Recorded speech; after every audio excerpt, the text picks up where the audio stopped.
আসসালামু আলাইকুম। Pay scale নিয়ে নতুন গেজেট প্রকাশ করেছে সরকার। তো পে স্কেলের বিষয়ে সর্বশেষ আপডেট আজকে ৮ ফেব্রুয়ারি রবিবার ২০২৬ তারিখে গণপ্রজাতন্ত্রী বাংলাদেশ সরকারের মন্ত্রিপরিষদ বিভাগ থেকে এই যে বাংলাদেশ গেজেট অর্থাৎ একটি গেজেট প্রকাশ করেছে সরকার এবং এই গেজেটটি হচ্ছে পে স্কেল সম্পর্কিত।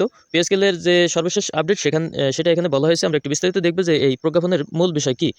গণপ্রজাতন্ত্রী বাংলাদেশ সরকারের জাতীয় বেতন commission ২০২৫, Bangladesh judicial service pay commission ২০২৫ এবং সশস্ত্র বাহিনী বেতন কমিটি ২০২৫-এ দাখিলকৃত প্রতিবেদন সময়ের বেতন সম্পর্কিত বিষয়াদি পরীক্ষা নিরীক্ষা করে পরবর্তী কার্যক্রম সংক্রান্ত সুপারিশ প্রণয়নের জন্য নিম্নরূপে জাতীয় বেতন commission ২০২৫, Bangladesh judicial service pay commission ২০২৫ এবং সশস্ত্র বাহিনী বেতন কমিটি ২০২৫-এর প্রতিবেদন সংক্রান্ত সুপারিশ প্রণয়ন কমিটি গঠন করেছে।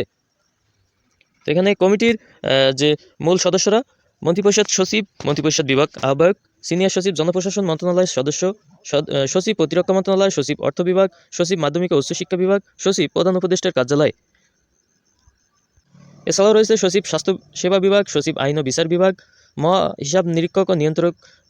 এছাড়াও এই যে সদস্যরা, এই সদস্যদের দিয়েই সরকার কিন্তু নতুন এই যে বেতন কমিশনের যে প্রতিবেদন দাখিল করেছে সরকারের কাছে, সেই প্রতিবেদন পরীক্ষা নিরীক্ষা করার জন্য এই কমিটি গঠন করেছে ইতিমধ্যে। তো আজ ৮ ফেব্রুয়ারি এই কমিটি গঠন করেছে সরকার।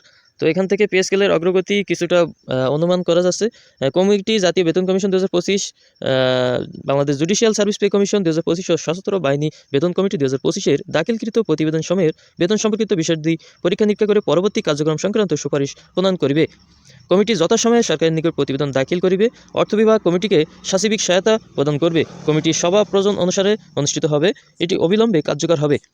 তো এই যে কমিটি গঠন করেছে সরকার, এই কমিটি কিন্তু যে বেতন কমিশনের সুপারিশ সেটি পরীক্ষা নিরীক্ষা করেই যে একটা সুপারিশ সরকারকে দেবে। সরকার কিন্তু সেই অনুযায়ী একটি গেজেট প্রকাশ বা প্রজ্ঞাপন জারি করতে পারে। এখন সরকারের সদিচ্ছার উপর নির্ভর করবে যে আসলে সরকার যদি অতি দ্রুত অর্থাৎ নির্বাচনের আগের দিনও পে স্কেলে গেজেট প্রকাশ করে, সেটিও অবাক হবার কিছু নয়। কারণ এই কমিটি যত দ্রুত কাজ করে সরকারের কাছে সুপারিশ জমা দেবে, সরকারের যদি সবুজ বাতি অর্থাৎ গ্রিন সিগন্যাল থাকে যে পে স্কেল দেওয়ার বিষয়ে, তাহলে এই কমিটি অতি দ্রুত একটি পরীক্ষা নিরীক্ষা করে এই সুপারিশ প্রণয়ন করলে সরকার কিন্তু সেই অনুযায়ী গেজেট জারি করবে নতুন পে স্কেলের। এবং সেটিও সরকারি কর্মচারীদের যে আন্দোলন সংগ্রাম এবং ত্যাগ, সেই ত্যাগের বিনিময়ে নির্বাচনের আগেই নতুন পে স্কেলের যে দাবি, সেই দাবি একটি প্রতিফলন ঘটবে। এবং সরকার যদি এটি করে তাহলে সরকারি কর্মচারীদের পক্ষ থেকে একটি সাধুবাদ কিন্তু সরকার পাবে। তো আশা করি সরকারি কর্মচারীদের যে সম্প্রতি যে ঘটনা বা আন্দোলন সংগ্রাম হয়েছে, সেটি সরকার যে দমন করছে বা দমন পীড়ন না করে এটি সরকারি কর্মচারীদের স্বাভাবিক রাখা বা দেশের